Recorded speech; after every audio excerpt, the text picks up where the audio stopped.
Hi, my name is Sebastian, and I am glad to give you a warm welcome to Business Matters with React Native, the podcast where we try to tell you how to cut down your expenses at time to develop software. Today, we are going to be exploring a really interesting topic, how to grow your software development team in a safe way. To start, let's talk about what are the main goals in terms of a team management perspectives about how to grow your team without trying and dying. So, to do that, let's talk about a few key points, starting by define clear goals for your team members. That's pretty important because you need to make sure every member of your team has a specific responsibility they need to take care about. Because if you start hiring people and these people don't know what exactly is their responsibility, then you will not be able to lead your team to great results because you will be running in several issues.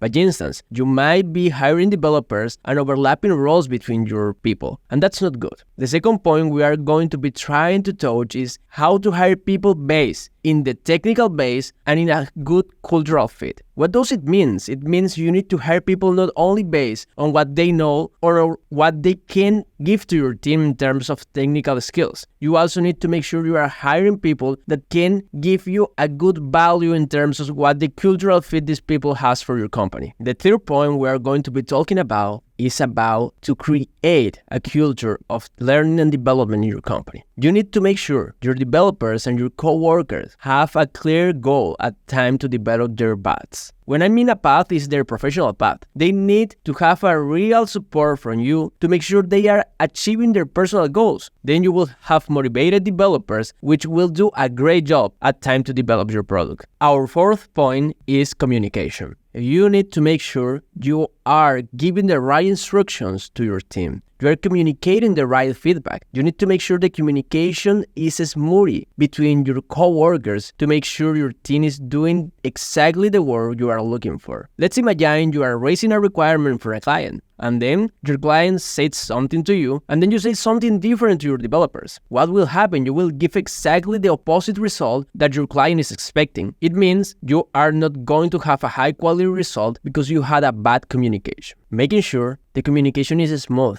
between your developers and your leaders. And now we arrive to our fifth point, leadership. You need to hire good leaders that your developers are eager to follow. For sure, if you don't have good leaders, your developer will not feel really evaluated in the company they are working for because they will feel like, why am I not in this position if I am better than my leader? And that's real. It happened to the most of the developer I know. So the next point is about infrastructure. You need to make sure to be prepared to grow your team. If you will hire a new developer, you need to have the chair, you need to have the desk, and you need to have all the programs or requirements this developer needs to start working in your team. Because let's imagine you are hiring a new developer, and then when the developer is already hired, you start to look for the chair, you start to look for the programs, you start to look for the tools he will be using in daily life. It means you are going to be losing money, and we don't want to lose money. We don't want to waste the time of the developer and our time as a company. We need to start building scalable processes that we can follow in a trustable way when we are developing software, when we are hiring people, and when we are doing new stuff, or when we are doing everything in our company. So now we are going to be talking about work-life balance. We need to ensure our developers, our team members, no matter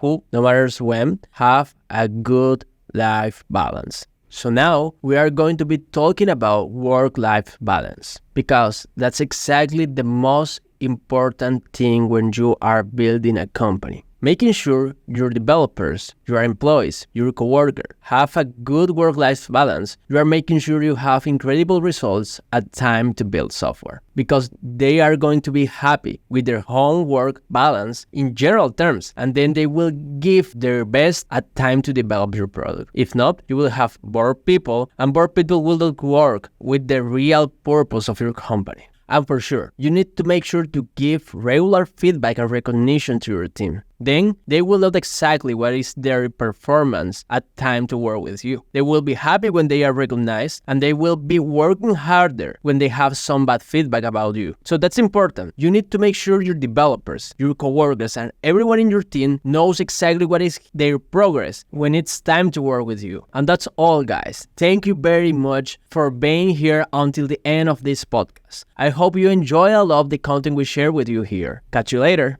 Bye-bye.